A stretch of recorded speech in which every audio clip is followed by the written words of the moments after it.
G'day guys, Cam while touring. As you can see, the car's pretty much packed, and that's because next week I am off on my Simpson Desert adventure with the boys. You'll start to see those episodes from next week as well, because this is filmed ahead of time. To get to this stage, there was a heap of planning and preparation that went into this trip. It went over months and months and months. Tiff and I have always spoken about shooting a video on what it takes to plan for a trip, and I think now's a really good time to do that.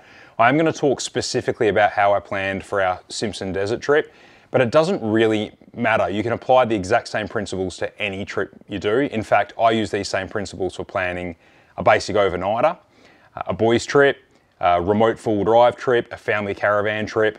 It's the same rules that apply. The difference is that I'll scale it based on the difficulty and the duration of the trip. So for instance, like an overnighter, I'm not too concerned if I forget something. It's only one night I can do without it. So most of the planning and the preparing is really done in my head. I don't have physical checklists or an itinerary or anything for an overnighter. If it's a 12-month lap of Australia, I need to get things right, because I might be on the other side of the country when I realise I've forgotten something in the shed and I can't race home and get it. So no matter what kind of trip you guys are planning for yourselves, I'm sure there's something that you can take from this to help you plan and prepare for it. So it basically comes down to 5 pretty basic steps, and they are the inspiration, the research, the planning, the preparing, and then actually doing the trip. Before I get started on how to break down those 5 steps, I just wanted to say a really quick thank you. We launched our knife packs a couple of weeks ago, and the feedback has been overwhelming, so thank you for that, and thank you for those that ordered them. We're really proud of that product, and thanks for backing us by buying them. They are still on the website. I still do have stock if you're interested in grabbing one of those. So let's start with the inspiration for a trip. We're no different to you guys. We are inspired by what we see on social media. So we watch YouTube videos, places appeal to us. We start doing the research and planning our own trips in those places. So yeah, YouTube, Instagram, Facebook, that's probably where we get most of our inspiration for trips from now. But then there's the research. I've got to work out when is the best time to go. And look, I use Google for most of my research. So I'm going to work out the best time of the year to plan a trip to this location. And then I've got to work out how much time I need to be able to do that trip.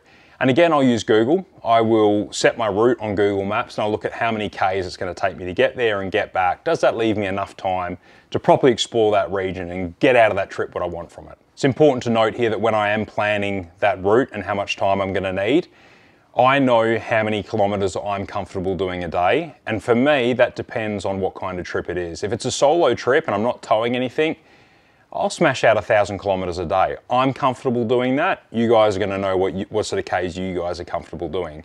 Now, if I'm towing the caravan with the family, I don't want to do any more than 300 Ks. If I'm going to be doing a lot of off-road work, I probably don't want to be doing more than 150 Ks. So it depends on the type of trip, but they're the sort of things I'll look at to determine how long I'm going to need to do this trip. So once I've figured out that the trip is viable, I'm going to be going at the right time of the year and I've got a reasonable amount of time to be able to do the trip, then I can start to plan. So I would look at what kind of permits I need. Do I need national park passes, etc.? What is unique about this trip that I need to plan for? For instance, this Simpson Desert trip, we're going to be doing the Great Central Roads. That involved getting 2 permits, one for the West Australian side, one for the Northern Territory side. They don't cost anything, it's just an online thing, but it has to be done weeks ahead of when you actually leave. So this is why you do have to be prepared and plan for these kinds of things. Then once I get into the Simpson Desert, I need to have a desert park pass. So again, that's something that I'm going to organise ahead of time to make sure that I'm prepared for it. Now, while I was looking at the desert park pass online, I read some information that said I'm going to have a sand flag. So I've purchased a sand flag ready to go. It's got to be a particular height and all the rest of it. And I also have to have a UHF so that I can communicate as I'm cresting dunes so I don't have a head-on collision with someone else. Look, it's a good idea to have a UHF for any trip so that you can talk to pilots that are piloting big oversized trucks and stuff on the road, so you can get off the road in enough time if they're coming past, all those kinds of things. So a UHF, other than being really handy for talking to your convoy, is also, I would consider it an essential safety device for any sort of remote long distance touring. Even a handheld will do, just something so you can communicate to pilots, truckies, and then, you know, lastly, your convoy. That's sort of the least important thing. Next thing I'd be looking at is fuel range. So again, using Google Maps, I can work out where the servos are and what the maximum sort of kilometers, what the maximum fuel range I'm gonna need is.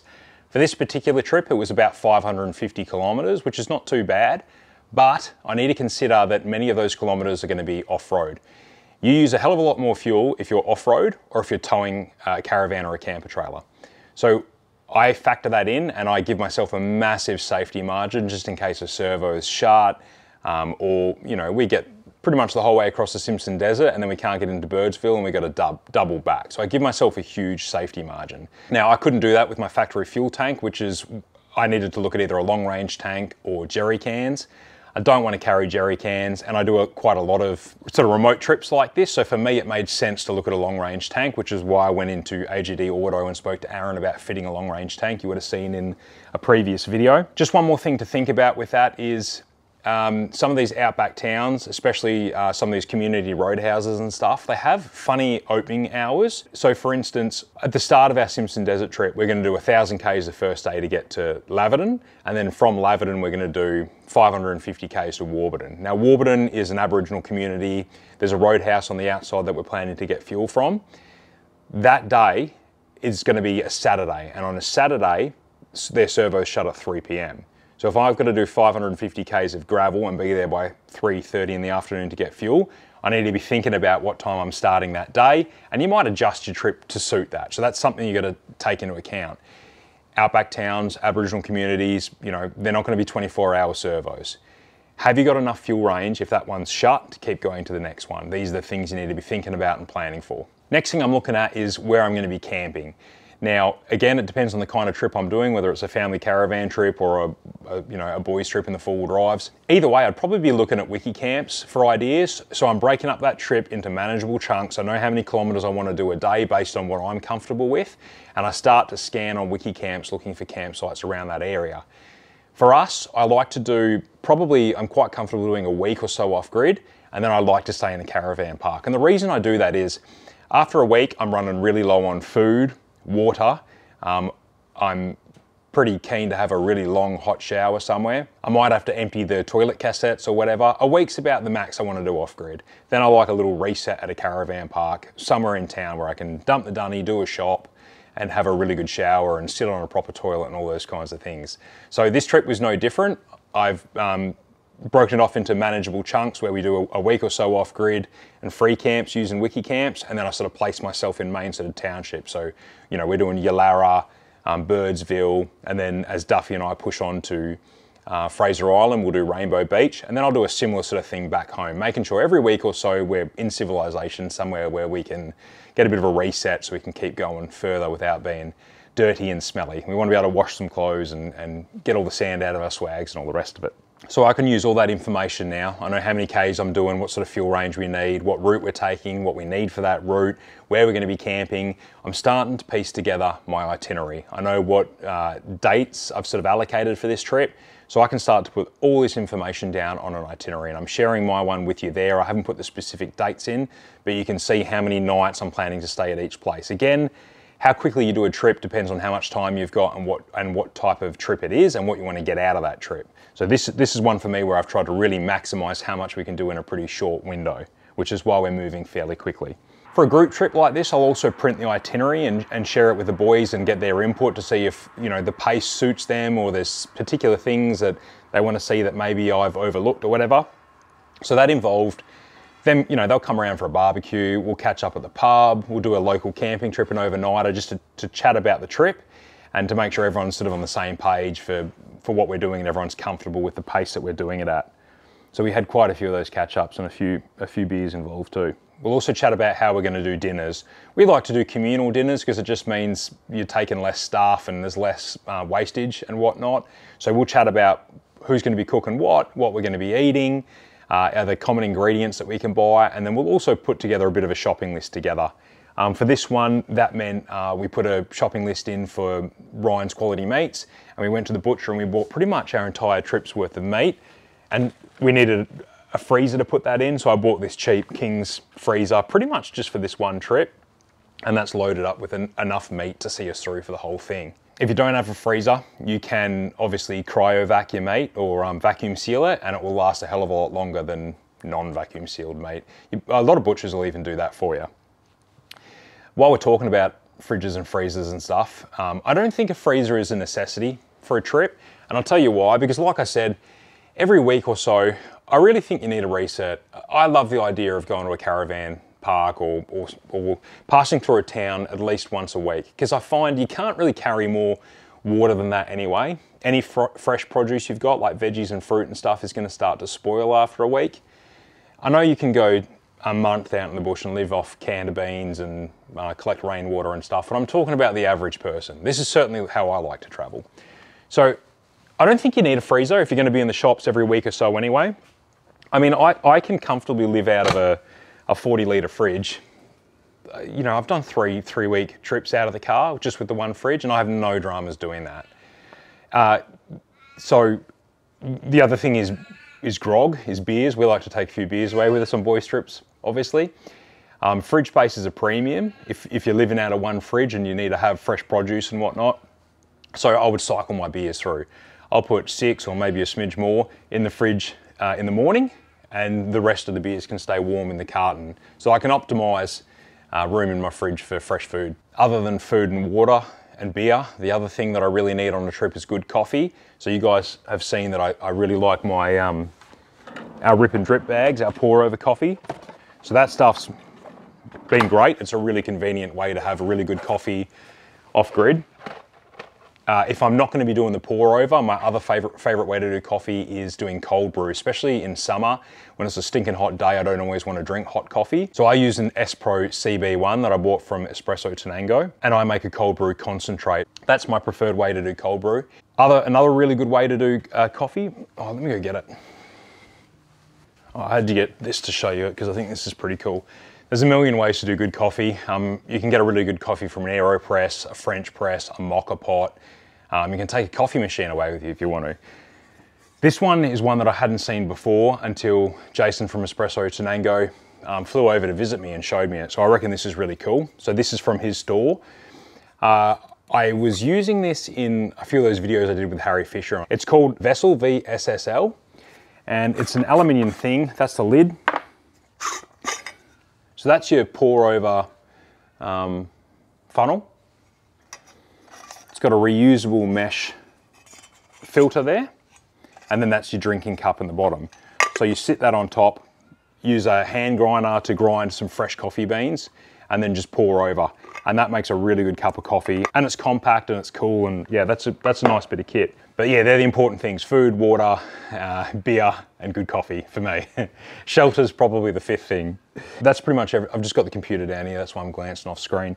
I think that's pretty much it for the planning stage. The next thing I'd look at is preparation. First thing I'm gonna chat about is weather. If you get rain come through, roads close, roads flood out. If it's not a sealed road, it doesn't take much rain for shires to close them. And that has been especially relevant for this trip that we're doing. Just before you head off on a trip, have another look at weather. Have a look at weather forecasts to see what rain systems are coming through. Have a look at shire websites for road conditions. Make sure that the roads you're going to be taking are open. If you do get stuck out there, or you've got no reception and you want to be able to jump online and look at what the weather's doing, or ring someone to, for help, or to ask what conditions are of a particular road or whatever, it's a good idea to either have a sat phone or Starlink. We've had both. I've stopped paying the sat phone and I end up selling it. Just never used it. And I can do the same things on Starlink. And I know not everyone will agree with me there. Starlink's obviously going to take a little bit longer to use in an emergency, but I found the sat phones were quite fiddly to use as well and took a while to set up. So I'm quite comfortable traveling with just Starlink. For a big trip, a remote trip, or a difficult trip, it's a good idea definitely to have lists of food, clothes, water, recovery gear, spares, tools, all those kinds of things. Then you don't forget anything that's detrimental for the success of your trip. So it's a good idea to keep lists. It's a good idea just to have one list, whether it's on your phone or your computer or whatever. Print it off. When you've identified you've missed something that should be on there, add it. Keep that list growing. I think everyone that does a lot of camping and traveling should have a list like that. Just touched on spares there briefly, but I want to go into a little bit more detail on that specifically. Every car is going to have specific spares that you should carry for it. It depends what the car is and what kind of trip you're doing. Speak to your mechanic about that. A good mechanic should be able to tell you what spares you should be carrying. Like I said, every car is going to be different. For this car, I'm not carrying anything other than a fuel filter and an air filter. Other cars, you're probably going to want to take drive belts, maybe an idler pulley, wheel bearings, etc. It just depends on what the car is, how old it is and what kind of trip you're doing as well. Another good idea is while you're getting your car serviced, have a chat to your mechanic about doing a pre-trip vehicle inspection. They can go over and check the torque of all the bolts on the driveline. There'll be other things as well. Again, it depends on what the vehicle is, but they can, by identifying what kind of trip you're doing, they can look at specific parts of the vehicle to make sure that you're not going to have too many dramas. They might be able to pick up on something that's wearing and replace a bit of preventative maintenance before you go on your trip. A couple other things I'll talk about quickly. Water storage. It's a good idea to carry, if you can, carry your water in several different vessels. That way, if one of them leaks or has a tainted taste or whatever, it's not going to affect all of your water. For me, I pretty much carry my water in 3 different ways. One is I've got a 20-litre jerry here, food grade jerry, food grade hoses, and I'll use that for drinking, that's fine. And then I've got a 60-litre bladder that goes on the rear seat footwell. That's a drifter bladder. A few people have asked me about it. Yeah, look, it's good to carry extra water. I do find it's got quite a plasticky taste that no matter how many times I've rinsed it out, it's still quite plasticky. But I use that water for washing dishes and for showering because those 2 things use a lot of water. Whereas this 20 litres I'll use only for drinking. And then I'll also take bottled water. Bottled water is good just to have as an extra spare. Because you get a 24 pack of small bottles, you can wedge those little bottles everywhere, in your door cards, between things in the back, in the fridge, in the freezer. I just stuff them absolutely everywhere. And then I've always got one in my swag overnight as well. The other thing is showering. Everyone does showering differently, depending on where you are and whether you're a man or a woman. All those kind of things are going to come into it. For me, because you can take a lot of gear, and I try to simplify things as much as I can. So for showering, I've got like a little pop-up vinyl bucket, one of those rechargeable shower heads, and that's it. I'll heat some water in the kettle or over the fire on the billy, pour it into my pop-up bucket, shower head. I don't have shower curtains or pop-up showers or anything like that. But yeah, you need to be able to have a warm shower. That again is another thing that resets you so you can keep going a little bit longer and be comfortable. I've written a couple of little general tips down here as well that just didn't sort of fit into any category, but I just wanted to make mention of them because I'm hoping that maybe it jogs your memory and you think, oh, I need to look at that and maybe that'll save you on a trip. So here's some general tips for remote travel from me. I'm no expert, but they're just little bits and pieces that I've picked up. Really important things are having good suspension, and there's a whole lot of reasons for that. I'm gonna do a video specifically on shock absorbers. Just talk about some of the interesting things you may not know about shocks and what perform better off-road and why. But yeah, good suspension is important. Good tyres, not old or brittle, plenty of tread, strong sidewalls. Look at an all-terrain or a mud terrain, depending on what kind of full driving you're doing, but definitely not old or brittle. And if you're doing a lot of unsealed roads, sharp rocks and whatnot, think about that sidewall protection. Highway tyres, can perform quite well on sand and stuff like that, but they don't have that sidewall protection for sharp, shaly rocks. So have a think about that.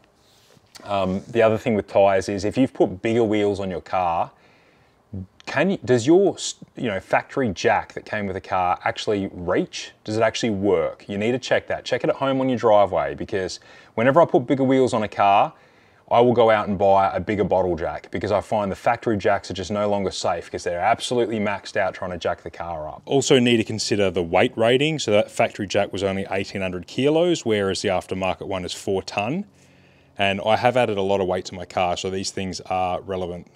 So if you've changed wheels and you've got security nuts on there like I do from Method, have you got the proper socket that fits those? These are things that are important. Have you got a full-size spare with good tread on it, because you might need it. Do a dummy wheel change on your driveway. Just make sure you've got everything you need, because simple things like that can really stuff you up when you're out in the middle of nowhere. Right, some other gear I always take away with me is a good scan tool. That one's from iCheck. Also from iCheck, a tyre repair kit, especially if you're only traveling with one spare. Definitely get some sort of tyre repair kit. If you've got an old one, just make sure that everything's in it and that everything works. A first aid kit and a jump starter. This one's from Off-Road Living. That's the same one I've been using for years. That's a really good bit of kit. I had to get a few new bits and pieces for this trip, so I picked up I'm taking my little Ryobi 18 volt chainsaw with me. I put a thing out on Instagram and said, what's a decent bag to put it in, because I didn't have a good bag, and a lot of people said these vinyl Kelmat bags are good. I'm really happy with that. I've got some new deflators from iCheck. I think I've shown them in a video now, I can't remember. So I've been using iCheck deflators for years now, but these are brand newies. Same idea. You can adjust your set pressure up top there, but now they've got these quick release chucks. So they're even quicker to use. And I've used them on a few trips now and they are awesome. I really, really like them. Physically, they're a smidge bigger. You'll notice that tin's a little bit deeper, but yeah, they're awesome. Oh, these Wolf Pack boxes you've probably seen now. A friend of mine asked me if this would work, and I tried it. Those Wolf Pack boxes perfectly fit 4 of these AOS bags. They absolutely perfectly, like it could not fit any better. These are I think they're the 11 litre under seat bag from AOS. They fit perfectly on top of my K-On shelf. They fit underneath your seats, so I've got 2 under my seats as well with spares, like electrical bits and pieces, like 12 volt spares. And they also fit perfectly in that Wolfpack box. So that's pretty cool. And I got a new drone. As you'd have seen, crashed my drone in Shark Bay, unfortunately. So I bought a new drone with the end of financial year deals that we're running a couple of months ago. I'll show you some footage. I chatted a little bit about it on a trip with Chloe, but it didn't make the video. So I'll show you here. This is the new drone I got. What is it? It's a Mavic Air 3 with a Fly More combo. So it comes with 3 batteries. They're expensive. They're all around this sort of price. This is sort of, it's not entry level, probably a Mini, a DJI Mini is probably entry level. This one's sort of middle level. Right, I'm going to fly this drone for the first time, Chloe. Is that a new one? Yeah, because I crashed the old one. The only real difference... Where is it? I've got it back. I crashed it in the water on that last trip. Oh. Yeah, the only real difference with this one, and you pay more for it as well, you can get it with the same controller I used to have and use your phone as the screen, or you can get this upgraded one where the screen is built into the controller. It's the first time I've had that, and I love the idea of that, because then I don't have to rely on my phone being full of charge or anything. Right, let's see how this new one goes, Chloe. It's supposed to have a better camera on it. And this one, my old one used to last like 15 minutes of flight time. This one should last like 40 or something. It's way longer. So it's a little bit bigger than my old one. Ew.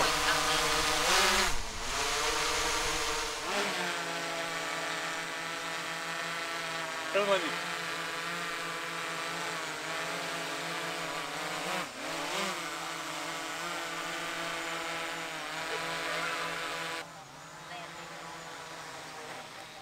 It's weird, eh? My old one used to let me catch it, this one doesn't.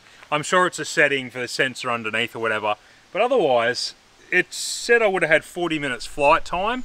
It connects way quicker, the screen's really handy, and yeah.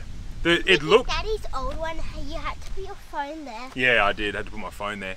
And the colours on this screen looked really nice. So it'd be interesting to see what it looks like on my computer when I'm editing it, but I got a feeling this is going to be a good thing. Anyway, I think I'll wrap this up here because it's getting to be quite a long video. I hope you got something out of that, even just a little piece that might jog your memory to have a look at your kit, or to change your tyres because they're getting old, or check that your jack reaches, or maybe I helped you plan your next trip, I don't know. Hopefully you got something out of it. Let me know in the comments if you did, if anything was helpful or not. And wish us luck on our Simpson Desert trip. We can't wait. It's going to be a really good one. And that's where you'll see us next week. Cheers, guys. Thanks for watching.